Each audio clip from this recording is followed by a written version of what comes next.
नमस्ते बच्चों, आप सभी का स्वागत है।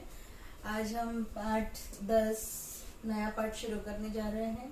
पाठ 10 आपदा प्रबंधन। अब सबसे पहले बच्चों, इस पाठ में कौन कौन सा पोर्शन कम हुआ है तो वो हम देख लेते हैं। पहले चलिए देखते हैं। यहाँ पर देखिए बच्चों, पेज नंबर 109 पर जहाँ पर मैंने ऊपर क्रॉस किया है, थोड़ा याद कीजिए, ये प्रश्न नहीं आएंगे आपको।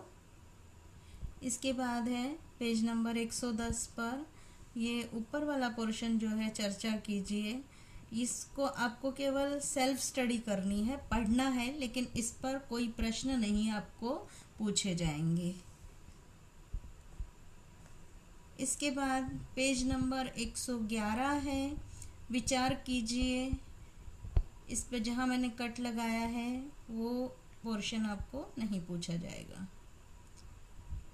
इस पेज पर 112 पर कुछ भी कट नहीं है।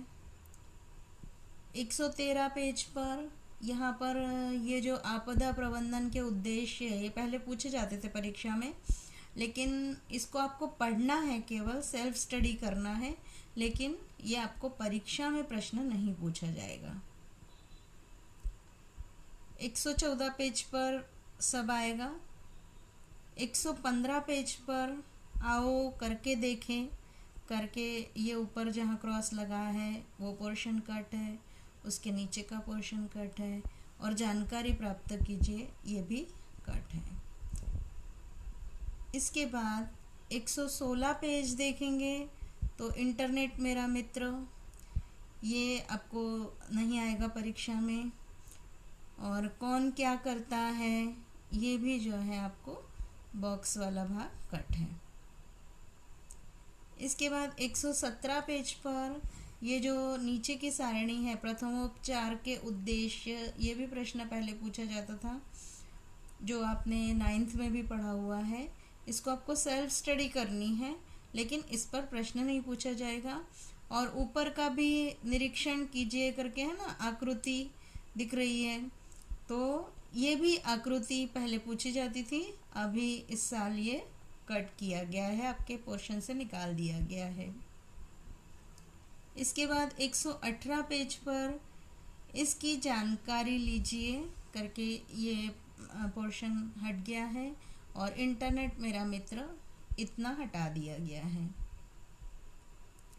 इसके बाद 119 पेज पर ऊपर का जो घोष वाक्य वगैरह है, और ये जो इसे सदैव ध्यान रखिए करके है, कुछ कुछ जानकारी, जनरल जानकारी दी हुई है, तो ये आपको पढ़ना है, लेकिन सेल्फ स्टडी करना है, इस पर लेकिन प्रश्न नहीं पूछा जाएगा।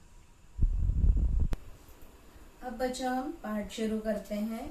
इसमें हमारा सबसे पहला टॉपिक है आपदा। आपदा किसे कहते हैं? पहले भी आप पढ़ चुके हैं कि पर्यावरण में अचानक कोई भयंकर धोखादायक घटना होती है तो उसे आपदा कहते हैं। कभी कभी अचानक भयंकर धोखादायक खतरनाक घटनाएं ऐसी होती है जिसे आपदा कहते हैं।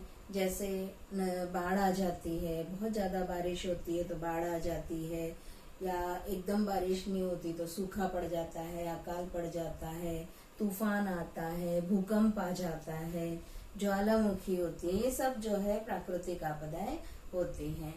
और इन आपदाओं के कारण मानव को जो है संकट निर्मित हो जाता है। पर्यावरण, ये मुख्य रूप से आपदाएं जो होती हैं वो 2 प्रकार की होती है, प्राकृतिक आपदा और मानव निर्मित आपदा होती है। अब संयुक्त राष्ट्र संघ ने आपदा की परिभाषा दी है। कौन सी दी है? आपदा अर्थात ऐसी घटना जिसके कारण आकस्मिक रूप से अत्यधिक जन हानि होती है या अन्य प्रकार की हानि होती है, उसे आपदा कहते हैं। ये परिभाषा पूछी जा सकती है कि संयुक्त राष्ट्र संघ ने कौन सी परिभाषा दी है। तो आपदा ऐसी घटना है जिसके कारण आकस्मिक रूप से अत्यधिक जन हानि होती है, मतलब लोगों की हानि होती है, और अन्य प्रकार की हानि होती है। तो ये जो है संयुक्त राष्ट्र संघ की परिभाषा है। संयुक्त राष्ट्र संघ ने दी हुई परिभाषा के बाद आपदा की परिभाषा दी है। उसके बाद हम देखेंगे मुख्य रूप से आपदा के दो प्रकार क्या है। प्राकृतिक आपदा। प्राकृतिक आपदा मतलब पर्यावरण में अचानक होने वाले परिवर्तन के कारण जो बाढ़ आती है, अतिवृष्टि होती है, अल्पवृष्टि होती है, अकाल होता है, चक्रवाती तूफान, भूकंप, ज्वालामुखी, ये सारी घटनाएं जो होती है, इन घटनाओं के कारण बड़े पैमाने पर नुकसान होता है। और प्राकृतिक प्रकोप के कारण ये सभी घटनाएं होती है, इसलिए इन घटनाओं को प्राकृतिक आपदा कहते हैं।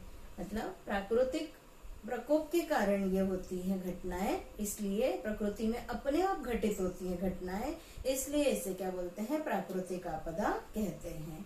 इसके बाद दूसरी आ गई मानव निर्मित आपदा।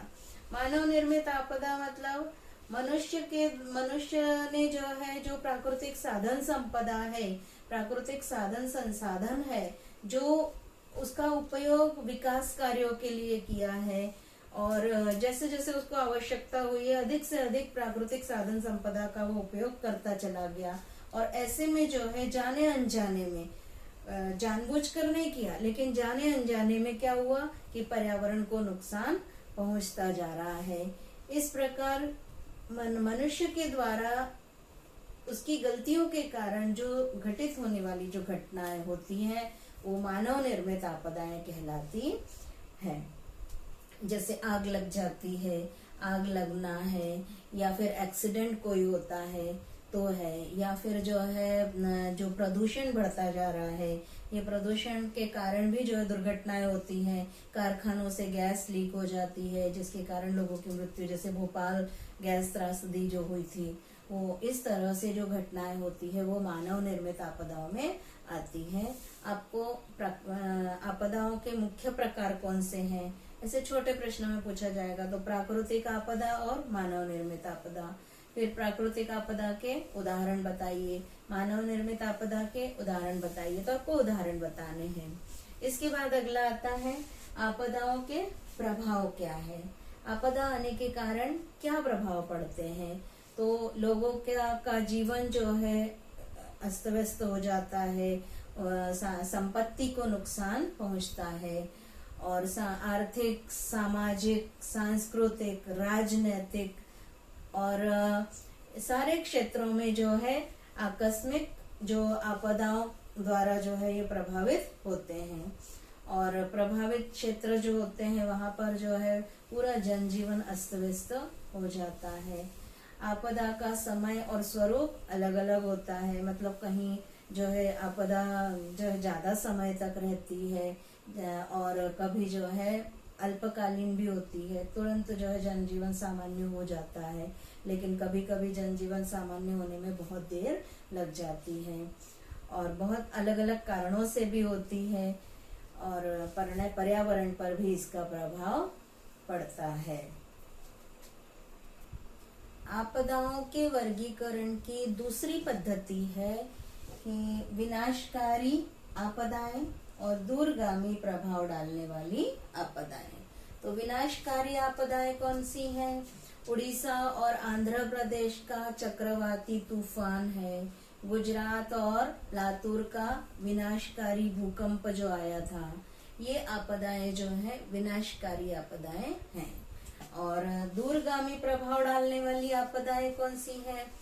अकाल है जिसका प्रभाव बहुत दिनों तक रहता है, फसलों का नुकसान, मजदूरों की हड़ताल, समुद्र का जल स्तर बढ़ना, मरुस्थल बन जाना, मरुस्थलीकरण होना, इत्यादि जो आपदाएं हैं ये दूरगामी प्रभाव डालने वाली आपदाएं हैं। आज बच्चों हमने आपदा और आपदाओं के प्रकार पढ़े।